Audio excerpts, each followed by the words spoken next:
Thank you, Sarah, and thank you all for having me here. I'm thrilled to be in St. Augustine. I consider it a sister city just because we are two old, one a little older than Annapolis, colonial cities, and I enjoy every time I come here, and Leslie gives me a new tour, a new place to go. So thank you all very much. Thank you to Flagler, thank you to FPAN for putting this all together. I'd love for us to do something similar in Maryland, so I think I'll bring the idea back to them. I'm gonna go ahead and get myself started here. Weather it together. We are currently working on the development of a cultural resource hazard mitigation plan for the city of Annapolis. This is something that FEMA developed as a model how-to product back in 2005. I'll show you a little bit more of the details later, but cultural resource hazard mitigation plan does not roll off the tongue. So we worked closely with one of our Main Street businesses to help us develop a brand. And our brand is Weather It Together. We have buttons, we have a logo, and I'll show you some of that going through the process, because the key thing to realize is when you're involved in community engagement, it's got to be something that resonates with your community, that sticks with them, that they can remember. So a lot of the slides I'll be showing you today, keep in mind this is what we have been doing to raise awareness, public awareness of the impact of sea level rise on our community. Hence the community-based model for resiliency planning. This is our kind of $1 million postcard view. This is at Ego Alley, looking back toward our market house, market space, and our state capitol building. And as a matter of fact, we were the first city, we were the first actual landmark designated as a national treasure by the National Trust for Historic Preservation back in 2014. So the first one in Maryland. There is a more recent one of the historically African American colleges has been designated as such, but it was the issue of sea level rise that brought the attention of the National Trust to Annapolis. We are all about partnership.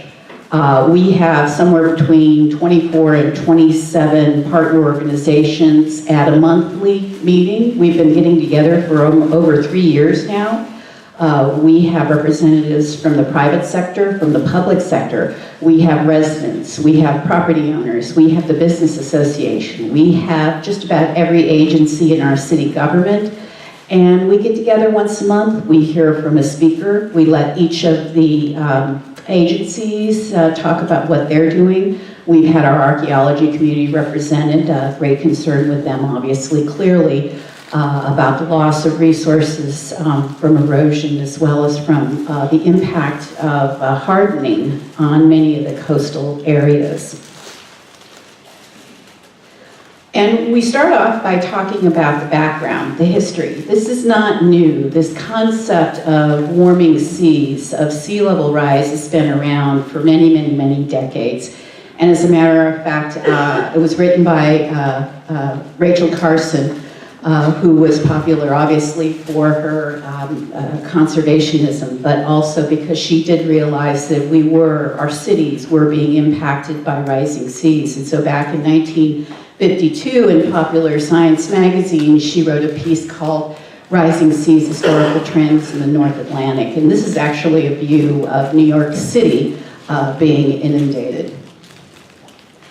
We also work at pretty much a global level. I'm part of a representative group of individuals who've gotten together representing different countries, different principles of preservation, cultural resource management, the National Park Service, the National Trust. All the national trusts which have its own organization, the archaeology community, the Native American community, all together talking about this issue and what we can do. So I encourage all of you to take a look at the website. If you actually just Google Pocantico Call to Action, you will find an opportunity to review and sign on to this call to action, which is basically many, many cultural organizations that have gotten together and said, we are committed to the principles of protecting our heritage.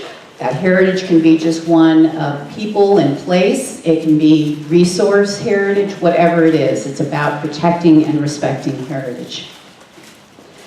I'm going to talk from a global level down. It's very clear our historic port cities have been the victim of major hurricane events, rising tides over centuries. And I'll talk a little bit about a report that had come out recently, but to just give you an idea, you know, we've got some of Great Britain is dealing with this issue on a regular basis. I serve on panels with some representatives from there. Venice, I was just at a conference that Adrian mentioned, Newport, Keeping History Above Water, was hosted by the Newport Restoration Foundation. So there you have a nonprofit organization who hosts a conference because they're taking the lead in Newport on this issue. And they brought a speaker in from Venice to talk about their barrier systems and what they're doing to design for constant flooding. Some of these solutions are not about sea level rise. It takes them through major storm events, but they have not yet figured out how to deal with the 74, I think it is, locks that they're going to have to put in place somewhere in Venice as floodgates to protect from rising tides. They'll have to figure that issue out later. But internationally, we're looking at a number of different models. Probably the most popular or most photographed is the Delta Works in the Netherlands.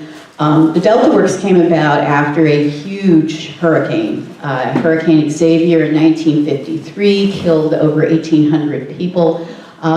This was something that was a wake-up call, obviously, and the Netherlands itself, you know, beneath water, have dealt with the issue of dikes and dams and so forth, but they needed a massive system and they designed it. I show this slide, but I also warn everyone, I had a town hall meeting. My community came and participated. We had about 150 people that came and did a great presentation. We had the Army Corps there talking about some elevation studies they had done. We talked about some non-structural adaptation approaches to private houses, how you could protect your home.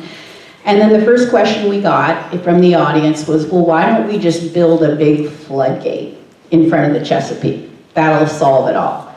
And so we realized we needed to step back and help the community better understand why the solution that is part of the solution for the Netherlands may or may not work on the Chesapeake. So here is a pretty impressive barrier approach to, or channeling approach to addressing issues of flooding. This is actually, I can't, the pointer, if it's showing, let me see if the pointer's working. Oh, here it is. That's a person right there. There's two hard hats right there. This is a massive underground system in Japan. You wind down a series of steps, you come across a massive hall, looks like the Parthenon, I can see that. And it's somewhat surreal. But there are systems that are extremely costly.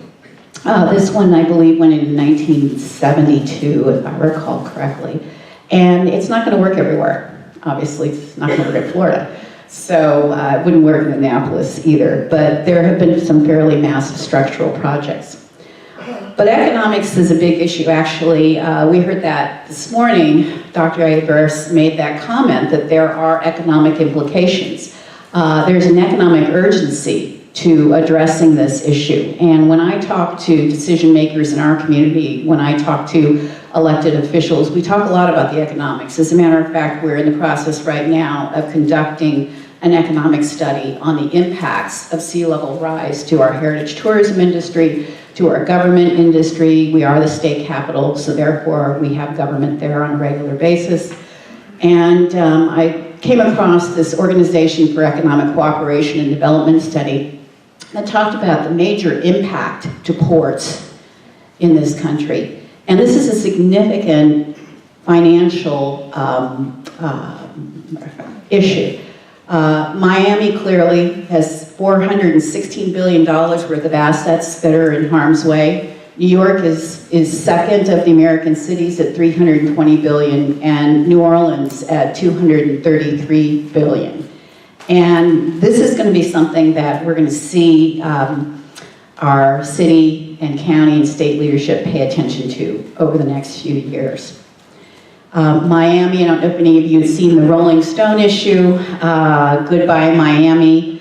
The #1 economy at risk in the United States due to sea level rise, 3.51 trillion and 4.8 million people at risk by 2070. It's probably the most jeopardized historic district in the country. A little closer to home for me, we've been actually working with our peers in Norfolk, trying to see where we might share from each other lessons learned. We do exchanges. We've gone with some of our elected leadership to Norfolk, gotten a tour of their most endangered historic districts and heard a little bit more about their efforts.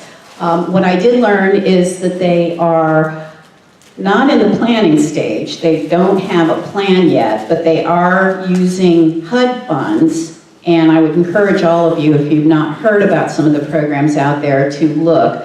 HUD has $1 billion available for communities who are trying to assess and plan for risks associated with flooding and sea level rise and climate change.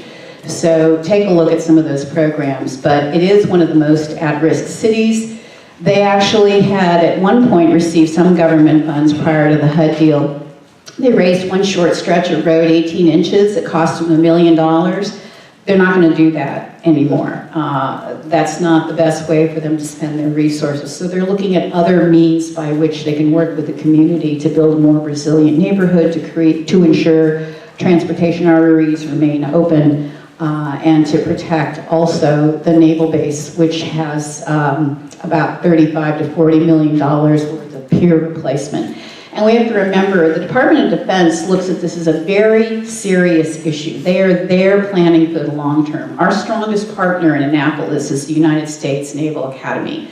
We sit on their Sea Level Rise Advisory Council. They have their scientists working on this issue. We are planning together. We will not, as a city, build anything or plan for anything that we can't ensure our partner, the Naval Academy, will not be affected by. So if we're going to do seawalls, and we're going to do it together, if we're going to develop some type of system for purposes of protecting against inundation in any way, shape, or form, we'll be doing it together. We're using the same datum, we're using the same timelines. So it's critical to be partnering with not only your community members, but any of the adjacent surrounding counties, historic sites, and any of the federal partners. I said we actually stepped back. We did. We brought John Englander in, and I know Dr. Keyes had brought him in also to speak. We had a community of people who understood that there were concerns. We have tidal flooding 40 days out of the year, so they know the waters are rising. They know it's a nuisance problem. They didn't really know the science behind it. It wasn't explained in a way that they understood. So we brought Mr. Englander in. We partnered with St. John's College, which is our local college. We promoted it, advertised it. I got him on the radio that day. I also got him in front of the newspaper editorial board. We had him kind of on a little lecture circuit for 2 days ahead of time, speaking to the Rotary Club, speaking to our group, our core team that met regularly. We had 350 people registered to come and see him speak. We ended up with 600 at the event. So this was an issue of interest and concern to our community. We didn't really realize that until we really had been promoting it for a couple of days ahead of time. We also had 5 of our 9 city council members there, which is always good when you have the voting block at your event.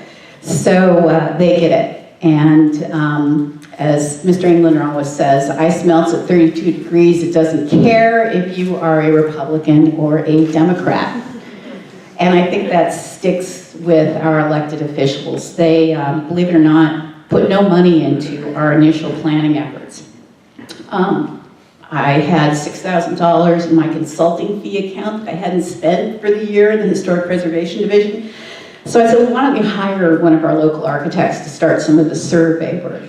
And then that just grew and grew and grew, and I'll tell you how we got to that budget later. But the reality is the city now, this past year, put $100,000 into doing some preliminary planning to address our stormwater backflow issues, because a lot of our tidal flooding happens through the stormwater system.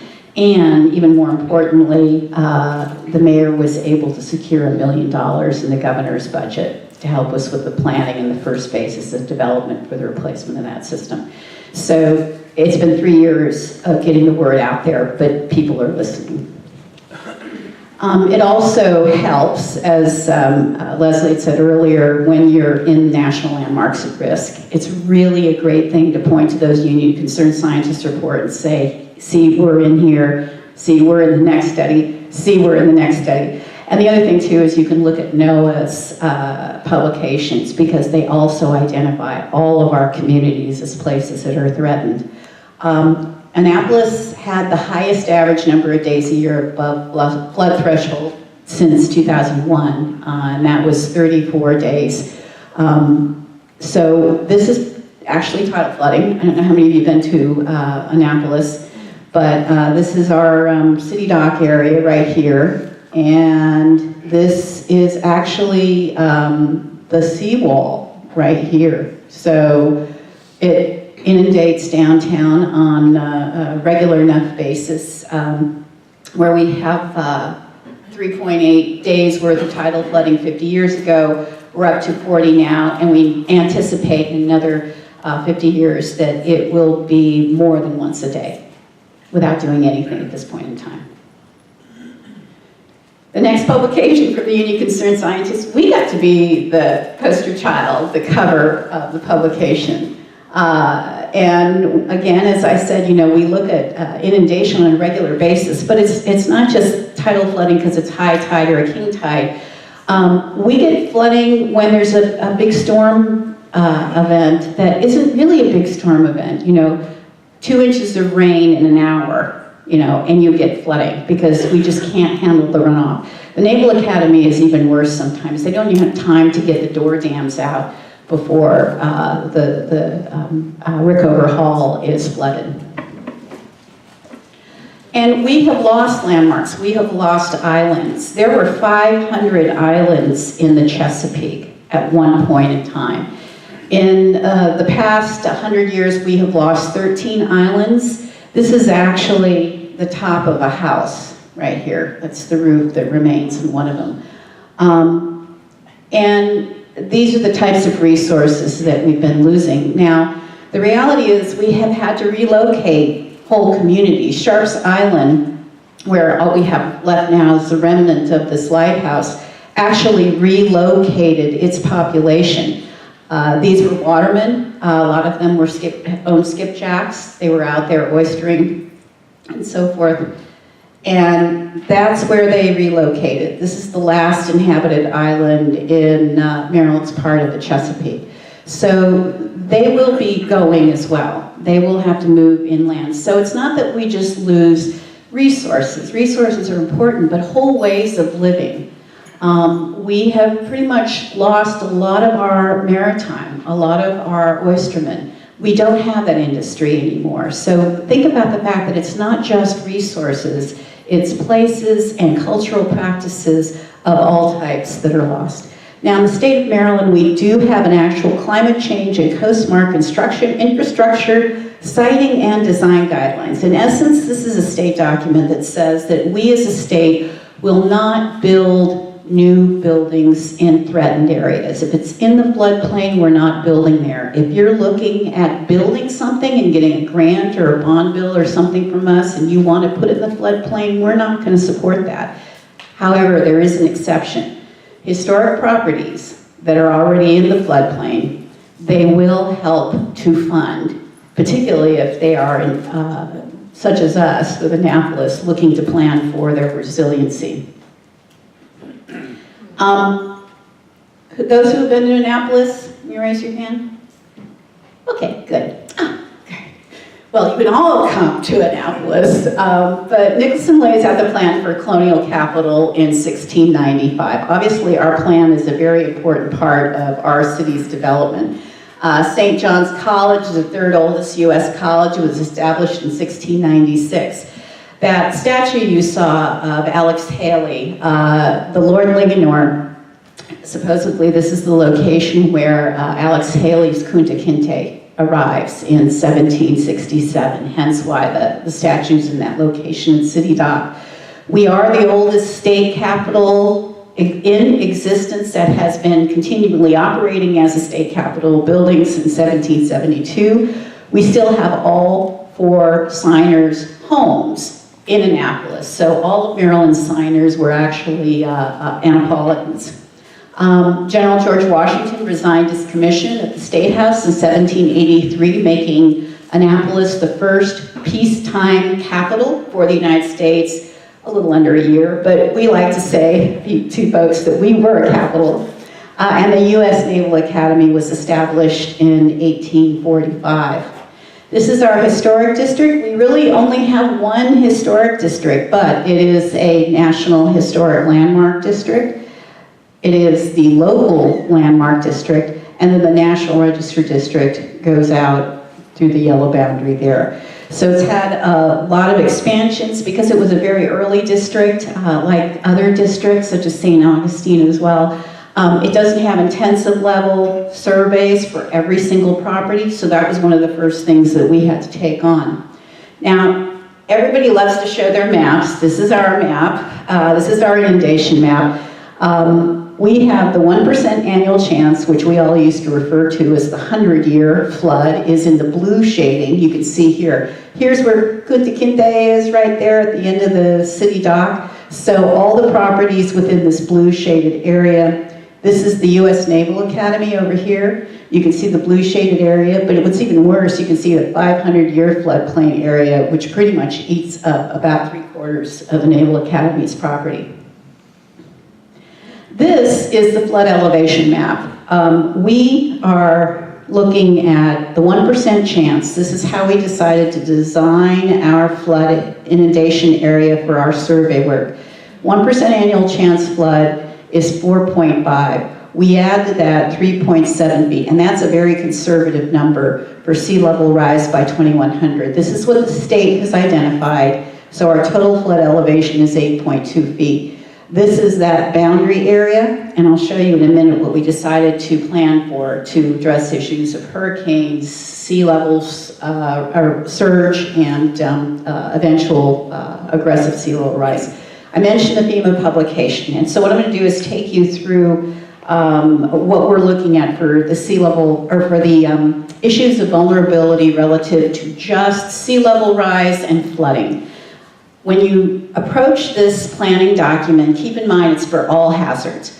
Urban fires, any type of major storm events, earthquakes. So it's meant to be a planning guide for hazards. However, we have spent so much time on the flooding issue, and that's our primary hazard, that everything I'm going to be talking to you about is related to just that. There's 4 steps in the process. The first one is to basically understand, organize your resources. Look at past studies that have been done. St. Augustine now has 2 studies underway. We have approached those studies back in 2011. So we did our study of what the city dock area was looking at for flood mitigation strategies. And in that document itself, it directed us to focus on existing structures, to require flood proofing, to evaluate historic structures and the like. So that's what we did. We also had a city dock master plan. While the city dock master plan was intended to focus on development opportunities, at the same time it realized that we need to do something to protect the resources that are so valuable and so important to the tourism industry in particular. So this study asks for the development of a hazard mitigation plan as well. Then we built our planning team. I mentioned the 24 or so agencies that are involved. It started off with me and our comprehensive planner and a representative from the National Trust for Historic Preservation, and then the Office of Emergency Management. That was the 4 of us at the table. We now have 65 people that come to our monthly meetings, but we started 3 years ago. So start with someone that you can sit and have a monthly get-together with, go over plans. look at anything that's happening at the state level or other communities, and start the process. We also brought together a local team. We didn't go out and look for a big firm. Local architect who was passionate about the city, wanted to be involved, could do survey work. We had a local archaeologist, same thing. And we had a local PR person. We had a Main Street business that wanted to help us with the branding issues. The chair of our Historic Preservation Commission wanted to be involved. These were all volunteers to start with until I could figure out how to raise enough money to pay them for their work.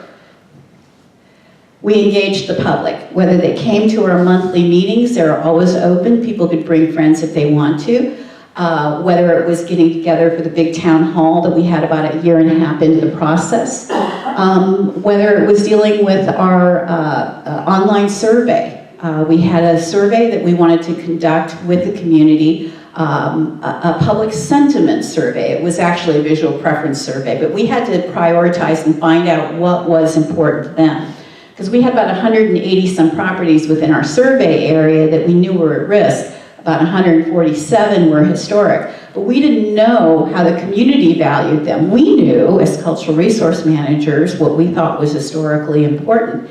And there's a difference here. You know, it's not just contributing and non-contributing. You do have to make value judgments. FEMA requires you to rate the properties as high, medium, and low, because in a post-event scenario, like what's going on in Ellicott City right now, one of our sister communities, you have to make choices.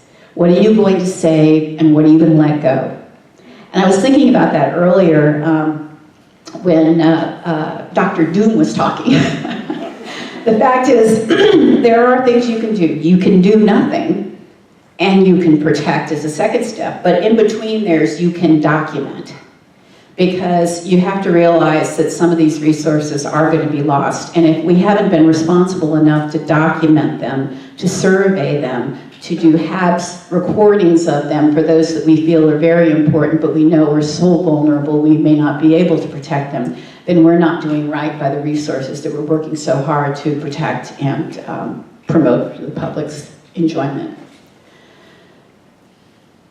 And then we did our analysis. Now we have a major database that's been set up, and my other big partner that comes to trainings with me is our GIS person. So if you do not have GIS in your community, I would say that's the first step, is either to partner with somebody, a local university, another agency, county, that has GIS capabilities, because we couldn't do any of this without her. One person, I have one GIS person in the city. You know, we're 38,000 people, we're not big. It's just me and my department, 4 planners, 1 comp planner, 3 interns in any given summer, and a half-time person that I have on contract helping me with this, along with a architect and archaeologist. So again, they're only on contract for certain parts of the project. So get yourself a GIS person and treat them like gold, because they're so passionate about this stuff. They really enjoy it, and I'm very fortunate to have someone like that. Also, okay, money. We had 0 money. I had no money to start this effort, just staff time. So making the relationships, having the partnerships, reaching out, looking at the grants that are available out there. We started with $25,000 from from the National Trust. We then matched that with $25,000 from the Maryland Historical Trust, which is our state historic preservation office. We then had the statewide preservation organization give us $4,000 for our community outreach work to start that. The Department of Natural Resources, through a NOAA grant, many of you are knowledgeable about the sea grants that are available. We have one Coast Smart grant program that we apply to, $48,000 to help us draft initial design guidelines and do vulnerability assessments. The Urban Land Institute, they put out a call and said, is anybody interested in working on this? So we contacted the Baltimore chapter, $20,000 for public outreach. The United States Army Corps of Engineers gave us 2 full years of elevation studies in the historic district and then our other traditional conservation district, which is Eastport. They were invaluable. They did it without a contract, they did nothing. They just came in and did cultural resource survey work, And then they did the elevation studies. And I can't say enough good things about them because they continue to work with us through the project. And those are our reps from the Army Corps right there with Army Air. So, FEMA, we just got a planning grant, $106,000 planning grant from FEMA, and we got it over other communities who had not yet done their hazard mitigation planning for their community. And the reason that we got it was because it was a model in our state. We plan on disseminating all of the information that we learned through this process to other communities in our state. So the best lesson I can give everyone is just be first. Be first and be upfront. And then lastly, last thing, National League of Cities actually just contacted us and said that they're looking at prototype communities. And we were identified as one where the city leadership was engaged, and they're going to give us, hopefully, it's pending, $10,000 to do a citywide summit. So back to some of the other issues. Leslie talked about, we do have a storm history, so coming closer to home here, identify your hazards, know what your vulnerabilities are, and the other great tool is to get this out in the community. We've had this high tide marker for years, but we started to get the information out because it's one of the educational tools you can use. I'll show you a couple more later. I talked about some of the impacts of events in our community. Tropical Cyclone Isabel hit September 19th, 2003. Completely inundated the lower floor of Rickover Hall. This was the disaster that was Eastport. This was our downtown area. That's my HPC commissioner right there. So people understood and they still remember what the impact is. Now, this is actually our mapped area. This is our 8.2 feet up to about a 10 foot. And that was because it was really easy for our GIS person to say, I can lay a 10-foot grid around it. So I'm going to pick 10 foot and then we can assume that there'll be some buffer area for storm surge. So this is where we have each of these black dots represents a building. It takes us all around our historic district. This is all of our historic district. Again, this is Naval Academy, wraps around here. Our historic district ends here. However, we can continue around. There's a few houses that are in that area, but it's primarily in the historic district at the 10-foot elevation. And then we started the survey. Now, I really encourage you all to just pick up the FEMA publication and use it as is. It's also set up for communities that have not done survey. If you don't know if your community is even interested in having a historic district, it doesn't really matter. If there are places that are important in the community, this is a good tool to find that out because it's baseline information to start with. Name and address of the property, tax ID, inventory, date of construction, number of stories, square footage, structural system. A lot of that stuff you get in your basic reconnaissance surveys for historic properties. When you get to the next sheet, there's another one, and again, we've dumped this into the database, but the other sheet in the FEMA guidance is a vulnerability assessment. You can do it at the same time you're doing your historic survey. You basically look at the property in terms of its vulnerability. Is it in really bad condition? If it is, then it's probably high. Is it really close to the water? If it is, then it's a probably high level of vulnerability. So you do a high, medium, low. Then you look at the loss to the structure, the loss to contents, loss to function and use, and displacement costs. Now, here is where there was nothing in the FEMA guidance that helped us, and we had to create it. So we were looking at industry standards for loss of the structure. We picked two different types of approaches. One specifically was, what if we had a big storm event, again, like they've now had at Ellicott City, and we lost the lower floor. You couldn't use the lower floor until everything was cleaned up and the street was put back together and everything was functioning. What would the loss to the structure be in terms of reconstruction of that? So we came up with a formula for that based on an industry standard. The same to loss of contents. There's actually an industry standard for commercial and for residential about what the average is for interior contents.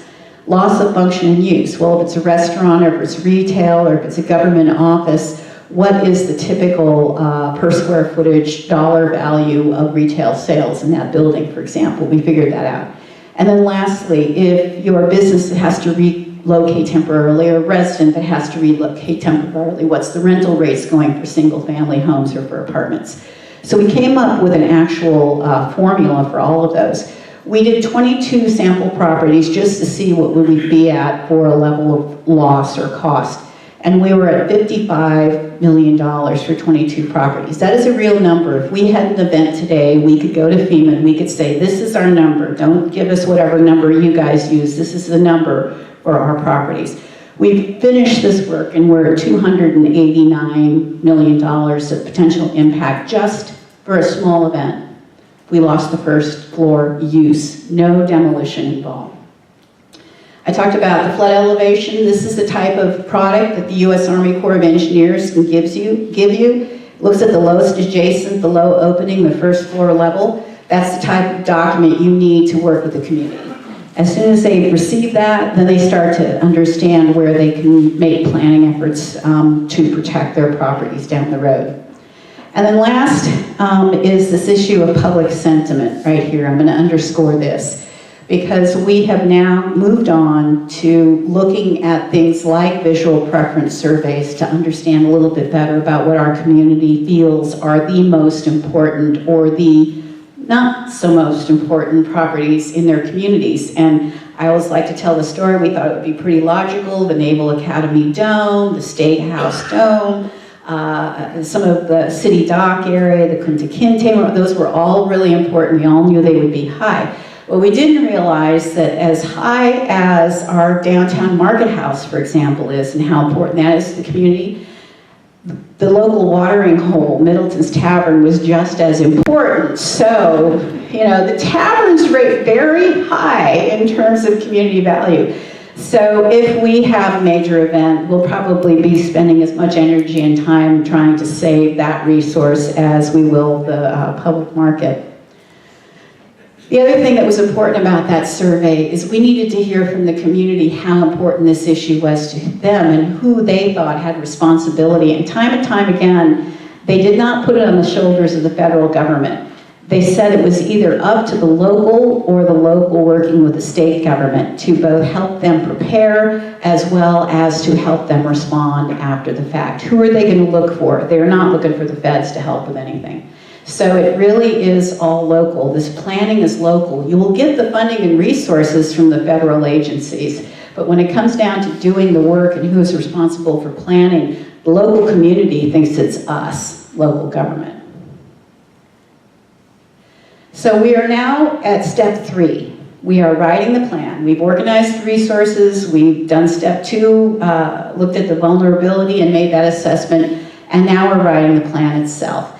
And we have a series of goals and objectives that we're looking at. We did a planning charrette, again, very well attended. We have had a lot of public engagement. We get different people, we get the same people. We spent an entire day, matter of fact, in a vacant building right on the waterfront that's having to be redeveloped to ensure that it will survive the next series of hurricanes, floods, or sea level rise. And we started to develop adaptation alternatives. We look at mitigation as one of the options, but everything we do is adaptation, because we're not going to relocate.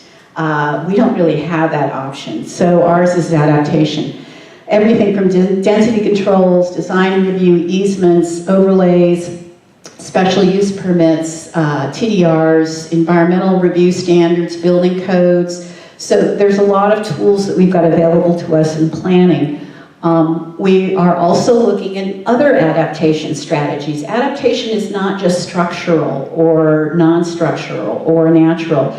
Education and public awareness building is also an adaptation strategy. Does your community have a sense of urgency? Do they understand the issues? How can you better educate them?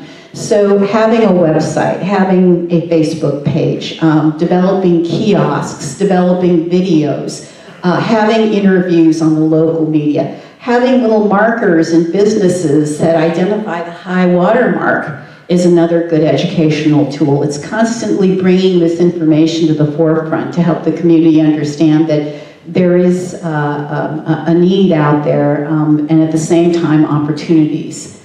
And then, of course, as everyone's talked about, living shoreline certainly being a much softer approach to the armoring that seawalls and other issues represent. And then lastly, what can private property owners do? So we bring it down to the property level, and we let them know that you don't have to wait, because you're gonna wait a long time to get a seawall in Annapolis. Matter of fact, I don't know if we'll see that in the next 10 to 15 to 20 years, because it's not a preferred choice of the community. They want access to their water, and they want to be able to, hang over the seawall and put their feet in. But we need to look at things like door and window dams for all of these historic buildings to at least be able to non-structurally adapt those buildings for events, if not total sea level rise issues. We need to look at temporary dams. We need to make sure we get backflow preventers, and this is our biggest problem right now as water comes up through the stormwater system up into the basements of houses. We need to get those things into place, and like many older communities, we have about an 80-year-old infrastructure system, so it needs to be replaced. Do the right thing while you're at it. We need to put cisterns under the streets. We need to also get more pumping stations in. And if we're talking about elevation tonight, I always have to put elevation in, because we do have a couple of single-family homes that could be elevated. But think about elevation on interior spaces instead of exterior. You can raise some of the interiors of these commercial buildings to accommodate rising waters. And then I show this because this was one of the best things we did. We hired a graphic recorder, basically a facilitator, to work with us as we did our planning charrette. And so this is now some imagery that captured a lot of what we talked about during our charrette. Sea level rise, it's urgent, it's going to be permanent. We haven't seen this in a long time, we've never seen it before. And we're gonna put these in our Main Street businesses where there's some empty storefronts so that we can use it as an educational tool for others. We also have started actually repairing portions of our bulkhead. The first thing you learn when you're looking through the assessment information, the vulnerability assessment, and the U.S. Army Corps report is that there are a lot of buildings that aren't maintained. Maintain your building. If you maintain your building, it will be that much more secure against a major event and eventually even sea level rise. Our bulkhead was in horrible condition, so Department of Public Works did fix the bulkhead. It raised it about 6 inches, that was about it, but at least it's a start in that process. We have a tax credit. We haven't finished the plan yet, but we have one of the components done. We have a historic property tax credit that basically gives a property owner an additional 25% off of their property taxes, a credit towards their property taxes, if they plan for mitigation actions, adaptation actions to make their building more resilient. So it's just an example of a Main Street type of business that took the storefront out, reinforced it, and then reconstructed it. And then we do plan on using this model with other communities. This is Chrisfield in Somerset County during Sandy, St. Michael's in Talbot County. So we want to share what we found and to take this template and help them more easily adapt to their community. Now, Ellicott City just got hit, and this is a couple of days ago. You can see this disaster came through town, and John Englander had just written a blog, and I think it states pretty well. It's a combination of more moisture in the air and changing ocean and atmospheric currents that are causing these extreme rainfall events and flooding, which defy good prediction. So you can't really even predict anymore what's going to happen with a rain event that's coming, and we've got to be better prepared for it. Our community outreach effort did win us the Maryland Historical Trust Preservation Award for Education and Community Engagement this past year, so we're very proud to have been able to share that with our huge team of 27 partners. And the other resource, I think some of you may have heard it in an earlier presentation, I do very much encourage you to go to climatecentral.org and learn what your community has at risk, because there's a really well done summary. For example, just looking at the issue of what would happen with 4 feet of water level in St. Augustine. We've got a population of 5,400 people impacted, 2,800 homes with property value of $1.4 billion. The numbers really do make a difference with the decision makers, so that's the first thing you can do to have. And lastly, this is what I'm leaving you with. I agree completely. It needs to be action-oriented. I would encourage all of you sometime today, after listening to the presentations, to figure out what it is that's most relevant in saving historic and cultural resources in your community, to come up with some takeaways. What are the 3 things that you took away, that you learned, that you can then share with others in your community, others in your profession, others that are decision makers in your community? And the most important thing, come Monday, you need to do one thing to move the conversation forward. If it's research, great. If it's following up with a peer of yours and talking over lunch about it, if it's calling the Army Corps of Engineers, I don't care what it is, write something down. I really much appreciate the give and get, because that's what we're here to do, is to learn from each other. And I'm happy to be able to share what we've learned and have my business card, and Sarah has my contact information, and it's lmcraig@annapolis.gov. If I can help any of you, I'm happy to do so. So thank you all very much for having me today.